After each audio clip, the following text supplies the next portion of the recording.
Okay. Hello, everybody, and welcome to the Illinois State Library. And we are here to talk with the schools about our new statewide databases. My name is Ryan Franklin. I'm the outreach coordinator. And I'm Susanna Jones. This is a repeat. If you were in yesterday's presentation, you will have noticed that we had lots of technical difficulties, and we decided we weren't sending that out. We have taken notice of all your questions, and we hope we'll have them answered here. So if things are a little different than yesterday, that is a good thing. So let's begin. First off, this is a fantastic project of the Secretary of State, Alexi Janulius. We have a $3.5 million contract for the next 3 years, and that $3.5 million is per year, all to make sure that every person in the state of Illinois has access to reliable information. This database package includes 54 databases across 5 platforms. We'll get into that a little bit more here in a minute. Now, specifically for schools, why is this important? One, because Illinois passed the Public Act 103-0422, and it goes into effect this school year. And it says that you must teach Native American history. Guess what's in these databases? Plenty of resources to teach that. The State Board of Education also switched back to requiring schools to prep students to take the ACT. We have fabulous databases for that preparation as well. Now, our EBSCO databases, that is who won the bid, are COPA compliant, but Susanna will be back to talk to you more about that in a little bit. The very first thing that we're going to do is we're going to do very brief, please read that, very brief show off of some of these databases so you know what we're talking about. I'm going to start by sharing my screen.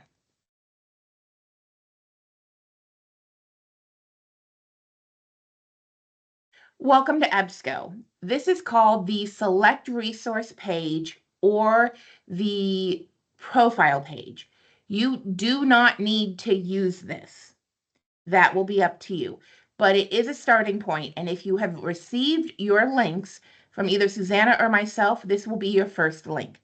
If you received your links directly from EBSCO, you may not have this link, but we can get that to you. One of the things to notice when you first use your link is right up here. It should have your school name or your school district name. For the purposes of this presentation, I am using Springfield School District, but you will see the Illinois State Library one, which looks quite a bit different, and yours may not look exactly the same. This profile page can be changed a little bit. We can move the profiles around, etc. Right here in the center, this EBSCO Host Research Database, this gray box, this is a profile. Explora Middle School is a profile. Explora High School is a profile. A profile is a collection of databases. One of the top questions we have gotten is, there's only 16 databases and you said there's 54. That is because these are profiles, not databases. Okay? Each of these profiles collects anywhere from 1 to, I believe the biggest one is 40 different databases. So we're going to get started with some of our databases. The first off is the auto repair source. This is both a profile and a database. This is the only place you will find this information. It will not be in any other one. The auto repair source database is super easy to use. You come up here to year. I'm going to use my car. I've got a 2015 Nissan Juke SL, or no, excuse me, SV. That's a Sentra. I cannot spell today.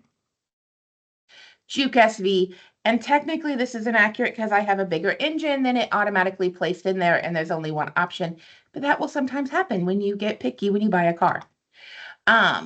You would come into what service are you needing? I need general procedures on my engine. Let's replace the cylinder head gasket. One, it will walk you through removal step by step. And then also installation or putting things back together. Because anybody who's ever worked on cars know that there are certain components that do not go together the same way they came apart. This database also quite frequently includes illustrations, photos, and graphics.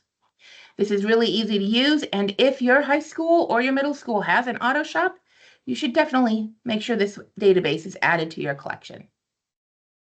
Next, we're going to switch over to novel list. You are given 2 novel lists within your database package, novelist K through 8 and novelist plain, novelist regular, if you will. We're only going to show off K through 8 because they are both very similar. Novelist has all these books in it, but K through 8 is geared just towards the schools and the younger audiences. Now, I do want to tell you that novelist K through 8, it does contain YA books, but it contains what I would say is younger or more general YA books. Older YA books that broach on NA are not included in here. A great example is Throne of Glass by Sarah J. Maas is in here. Court of Thorns and Roses is not. Some weird ones. Twilight is not in here. The Twilight graphic novels are. And for some reason, Midnight Sun is in here, but none of the other books. If you have a book series that, say, for example, one of the books is considered older YA and others are considered younger, you'll have the younger books in here and then the older books will not be in here. And that is one of the times where if you look at a series, the series may not work. So for example, I love YA horror. It is September, October, and I happen to love the Teen Killers Club. Book 2 is here, book 3 is here, book 1 is not because of, the blood and guts. It's a horror novel. But if we were to come into Teen Killers at Large, we want to see what order to read them in. This is not going to work because it can't find book 1. It takes you back to the beginning. And that is because book 1 is considered not appropriate. I did not decide this because I think the book is appropriate, but it's whoever put the novel list together, database together. Now say you have no idea what book you're looking for or your student looking for. A most recent example is a question on books about hunting. Do a keyword search for hunting, and yes, you're going to get hunting to come up in the very first titles because it's doing it based on title first, but you're like, no, I mean like deer hunting, like real hunting, not hunting a killer or hunting for a boyfriend. So we're going to use the limiters over on the left side for subject. And we want hunting, not friendship, not pirates, even though hunting pirates could be very cool. We're still getting a lot of the hunting up to begin with, but you know what? I want to get specific. I want hunting for girls. We're going to add a second subject. And now we get more into books about girls hunting. Crow Call, Spotted Flower, Milo and Maggie, Hunting the Unicorn, etc. You can search by different dates, by different age range, and within Novelist, you can search by Lexile. To search by Lexile level, you would do an advanced search, choose your Lexile range, and go from there. For more information, we will be having more in-depth database trainings later. Next, we're going to look at Learning Express. Learning Express is a very awesome database because it allows people to learn at their own speed. So that way your kids that may need to redo the same lesson over and over and over again, they can do that in the privacy of their own device. Particularly down younger, it says it starts at grade 4. Depending on your student, it could be used earlier than that, can also be used later. Number operations practice, and it will work you through each of these. Now, everybody who uses this will need to create an account. I have been told by somebody else who uses this that this does work with Google Classroom, but that is something to talk to EBSCO about, because then if it's using Google Classroom, they wouldn't need to sign in. But if you want to see how it changes, we'll sign myself in yet. And you can start the tests, print them, go through practice. I've been having lots of fun on this. I particularly have been doing the typing ones, even though I know how to type, but because I'm always on about everybody else, learning how to really type. One of the best places that this may be helpful for your students, especially if your students are in a Google environment, Google Sheets and Google's their word processor does not work like Excel and Word. But when your kids get older, your students get older, and they go out into the real world, they might actually have to know how to use Excel and not realize that they don't know what they're doing because they were raised on Google. All of that is here within Learning Express. As you can see, if I go back to home, there are tons. These are just general places. There's everything from ACT prep to basic keyboarding, how to write a resume, all will be included in here. The Learning Express is its own platform. Nothing in there is contained anyplace else. Next, we're going to move on to our main things. There is EBSCO Host and Explorer. They are one and the same. They carry a lot of the same information. The difference, right now I have up Explorer Middle School. Anything that has Explorer is more visual. You have your overall box up here, so you can type in, I am looking for King Arthur. But for learners that are more visual, that may have lower reading skills, you can do things more visually. This includes both Explore for middle school, high school, elementary school. It's called primary. In here, there was recently a question about resources for folklore, so let's go look at it. We're going to come down here into language and literature arts. We look through our random things, and what do you know? An entire section on mythology and folklore. And we're going to do the Arthurian legend since I said King Arthur earlier.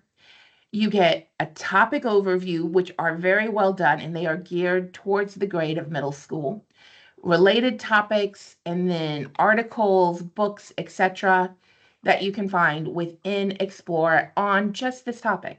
You can also, once again, use the search box up top. If you're ever curious, when you're in an Explorer, what all databases, because remember, this Explorer, it is a platform. It's also one of your profiles, and this profile is searching 14 databases. Searching all of these right here, and you'll find a mix of articles, full text, ebooks, all sorts of things within Explorer. Okay? I brought up the primary one just because somebody did ask us to see it. You'll see how the databases will change. There's 8 databases within primary, including the Cricket Media Collection, Academic Search Elite, and the Funk and Wagnalls.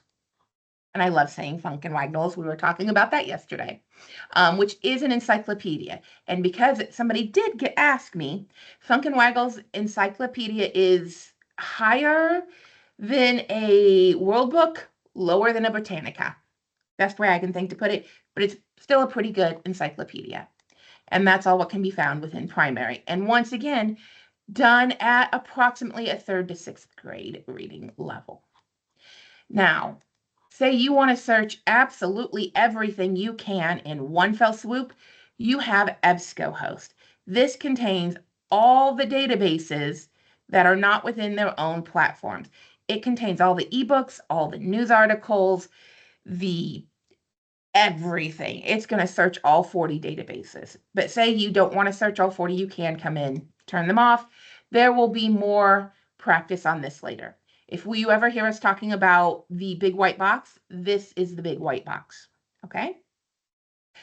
I am now going to stop sharing my screen. Yay! And back to seeing everybody's lovely faces. So now the main question that all of you has come here for is, how do I get this for my schools? How do I make this work? First off, you email Susanna or myself. You can choose to email one of us or both of us, either or. We are trying to be very good about not double answering you and making sure we're sharing with each other when you tag us both. But we can send most libraries their links. Since we've started, I have only come across 2 libraries that we have not been able to help. One, because there were just too many schools named the same thing. And the other, because they were a private school. Yes, private schools are included in this, and did not already have an EBSCO account. Most of you may not know this, but you have an EBSCO account from a project long time ago. Long time ago. And so please do not feel bad if you didn't know you had one already. There's nothing wrong with that. So to get started, going to email me or Susanna. We are going to send you a list of links. I'm going to show you real quick what you will receive from us. Here you're seeing Macker School District, just because I was just answering their question before we came on to record this. This is what you're going to get from us to begin with. These do not automatically link out. We have taken off the links, so you will need to fully copy and paste it. This was done purposely after lots of experimenting. The Select Service page, this is your profile page. That's the one not everybody has. And you can choose to list all of these differently, or you can just choose to go with your explorers. Now, if you are asking me, I tell most schools the main things you want is your primary, your middle, your high school, your novel lists, your learning center, and your auto resource if your school offers that. And because everything here will be within most of those. If you want to, say, have one of those profiles, but there's a database in there you may not want your school to have access to, you would email me and Susanna, and we can turn that database off. We cannot turn off or delete any profiles. That you have to talk to EBSCO. But we can change the databases inside any of the profiles. I hope that makes sense. And if it doesn't, send us an email and we can show you more. Okay, so first thing, ask us for the links. We send you these links, you copy and paste that first link, and you go, oh my goodness, this did not work. That is okay. You didn't do anything wrong. What we need you to send us then is your IP addresses. Some schools, every school will have the same address. Some of them, they will have a range, and some of them will be each completely different. That's okay. And if you watch this recording before you send us your name and say, hey, we want our links, go ahead and send your IP addresses when you ask, because we'll just do it all in one fell swoop and make sure everything's there and be as ready for you to work as humanly possible. Now, what is the purpose of the links and the IPs? The links and the IPs allow your students to access all of these databases while in your school building, meaning they don't have to log into anything. They don't have to pull anything up. They're going to go, I am sitting in school. I automatically have access. Yay! Great, reliable information. But you're a teacher and you assign homework that they need to work on their Illinois history project at home. How do they get access from home? We're going to give you two solutions. One, the easiest one is Illinois State Library's one link solution. Right now, we have a temporary address, which will be in the email containing this video link. That temporary address you can use to your heart content. You can share it. Eventually, soon, we will have a very nice, pretty, permanent one link solution that will have a very easy to remember 4-letter name that you're going to be able to say, hey, use these databases. Unfortunately, we can't share that right now because they're still in the process of finalizing everything for that. But our temporary one link solution is up and working, and you can give that to students as they need be. The other thing you can do, most schools now, especially after COVID, use a student management system or a learning management system. Sorry, I'm not a teacher, so I've heard it described as both ways. But something like Cleaver, Google Classroom, Schoology, you can have that added to your EBSCO account. So when your kids log into their school accounts from home, they automatically have access to all the databases the way you have them set up because it's already added. If you want to get that account and everything set up, absolutely should do that. You will need to do that with EBSCO. That is way beyond what Miss Susanna and I can do. But to get you started and using right away, get your links from us, because you might be waiting a day, at most 2, for Susanna and I. The EBSCO setup is going to take a little bit longer for it to get all that working. So use your links now while you're working on getting at-home setup through your student management system. Some of the questions that we have been getting asked: you don't need a library card to use this. You'll either need your school student management system activated, or with our one link solution, it has what's called GeoIP, meaning it's going to recognize that you're in Illinois and it's going to give you access. There's going to be no sign in, no nothing. There is a difference between a MyEBSCO sign in and signing in to use the databases. We can go over that at a different time. You will not have to have any sign in to use the one link solution. Now, I will say if you are close to an Illinois border, there could be issues with that. Then you're going to email Susanna and I, and we'll work through it with you. And that is because the closer to the borders you get, sometimes you may be hitting a tower, especially if you're on a mobile device, or you might have an IP that is reading from a different state. It will just depend. But that is not happening as much as we were afraid it was going to be, but we do know it does happen. So we're going to start answering your questions that we know you gave us here in a few minutes. But I am going to start with some side notes of my own of questions I got asked outside of yesterday's training. One, did you say ebooks? Yes, I said ebooks. We do have over 60,000 ebooks within this database set. These do not read like your everyday fun, ready to read ebooks because they are meant for reference and education. Now, we have certain things like the Cricket ebook database for elementary schools that's going to have you learn to read. There are a ton of middle grade and primary graphic novels like Diary of an 8-Bit Warrior, Big Nate. There are picture books like the Dino books by Lisa Wheeler, Dino Wrestling, Dino Racing. I love those books. The Ada Twist, the big Illinois author for us, the Ada Twist scientist books and her friends. Those are the type of things in there. There is an e-reading platform built in. A lot of them are full text PDF. And yes, you can read ebooks on here. Please know that the ebooks in here are a subscription. It's not books we have individually bought. So that book may be available for this month, and 3 months later, it may not be available anymore because they are constantly refreshing what is available. Okay. Like I've said from the beginning, we will be having more in-depth training on all of the databases. Starting in October, we're going to have what's called office hours, and you can come in and ask us whatever you need to ask. Me and Susanna are going to be both at ILA and at ISLE this year, so you'll be able to come by and go, hey, I have more questions.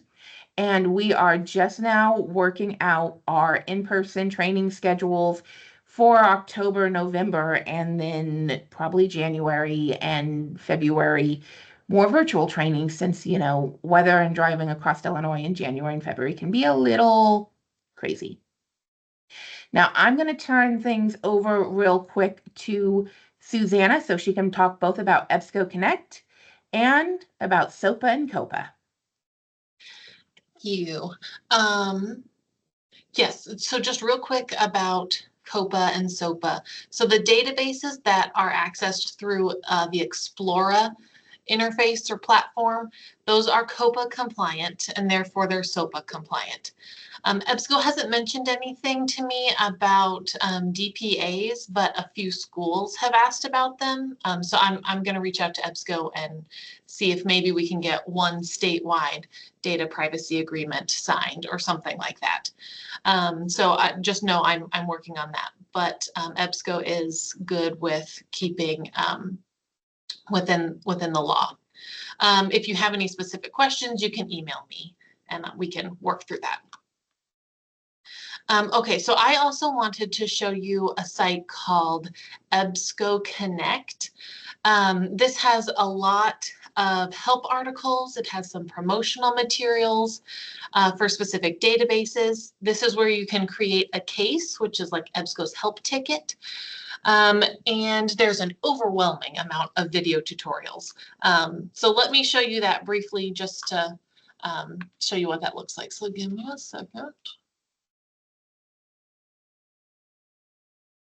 Okay, so here's the EBSCO Connect website, and we'll send this link in with the email, but also if you Google EBSCO Connect, it comes up right at the beginning.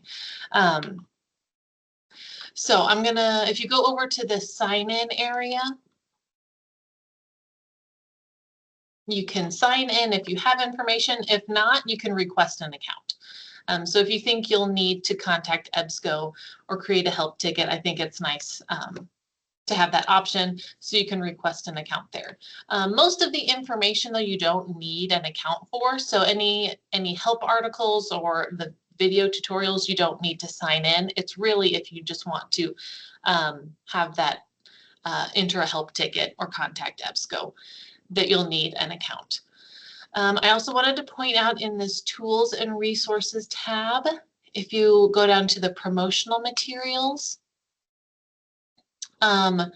this is where you can find, you know, if there's a little logo for a novelist that you want to include on your website, you can find that little image here. I think the easiest way is to search in this search box for what database you want information about. It's not all the same for every database, so some have more resources and some have other promotional resources. But just browse and see what you can find there. Just wanted to point that out. Let's see here. Your help articles, you can just search for what you're looking for in this main search box at the top. And for videos, you scroll down a little bit to this EBSCO Academy. So if you click on the Find Courses, that'll take you here. So this is where all the video tutorials are. They've got a few different options. You can watch a video. There's a lot here. You're gonna kind of scroll for a while. There's discover a learning path, or you can find an instructor-led course. I kind of like the learning paths because it puts together a few videos together that that could be helpful. So it kind of narrows it down a little bit. So you can start at the top and watch your videos going down. Again, it kind of groups those together. So I like the learning paths, but you're also welcome to just browse this whole site, and there's a lot here. Okay, I think that's what I wanted to show about EBSCO Connect. I think, is that it, Ryan? Do we have anything else? I do have some quick other things. We're going to switch to sharing screens. What I am going to show you guys now is what it looks like when you use the temporary state library link, because it does look quite a bit different than what your profiles will look like. And it may even look what you might think of as messy. And it is because they merged the statewide databases with our state employee databases, and we are still in the process of getting that separated out. But let me share the screen so I can show you the few things you're going to see differently if you come to the state libraries link.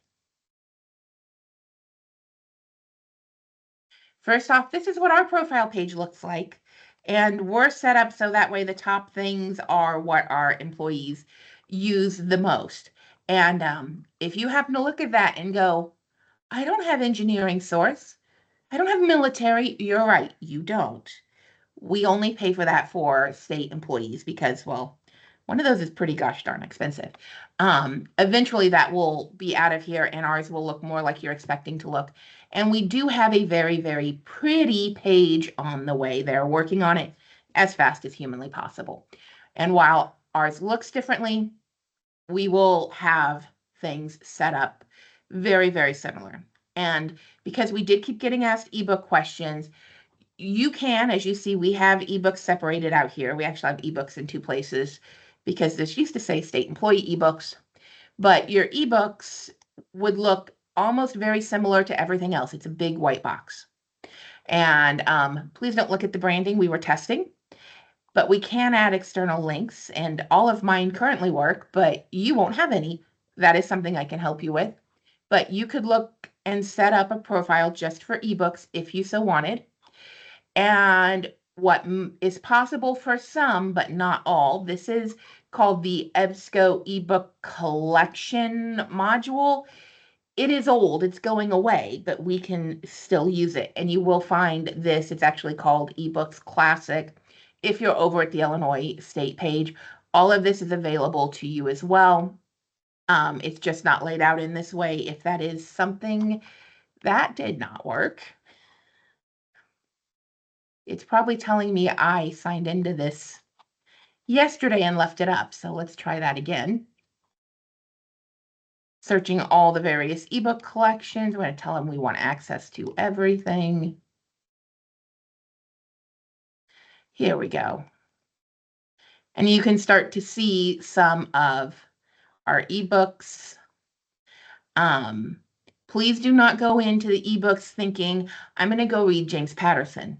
No, you're not going to, not just because it's not available, but this ebook platform is meant for research and short books, but there are some great things here. And if you want to separate out your ebooks or have something like that, that is something you can talk to us and to EBSCO about. We are still getting it to work, but this is not a replacement for any other of your ebook services your school may have. And I think we've covered everything that's been in most questions. Do you have any still on your list, Miss Susanna? I don't think so. I think we've covered everything.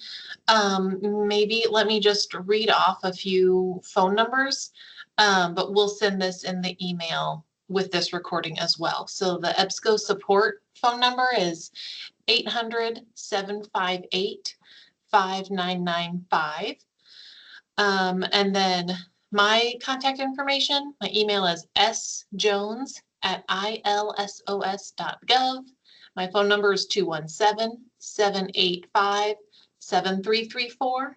And Ryan's contact information, her email is rfranklin, that's RFRANKLIN @ilsos.gov. And her phone number is 217-785-5615. Hey, I'm excited you could say that, as I have to look at my phone every time I get my phone number. So that's all we have for now. We hope this was informative. If you have any questions, first off, there's no such thing as a dumb question. If you don't have the answer, it's a good question. Give either myself, Susanna, or both of us, either or, an email or a phone call, and we'll get to your answers right away. And here's the thing. I love it when people play Stump the Librarian. I like it when you give me a question that I go, I have no idea. We're going to go find that one out, because you are not the only person that may have that. So those are great things to ask. Never think that you shouldn't ask a question. That's what we're here for. So thank you for viewing this, and I'm so sorry that it's a re-record and not what was live, but hopefully this was much better than yesterday was. Thank you for joining us, and have a fantastic great day. And make sure to get out. Go use these databases. We want to keep them for a while, okay? Thanks.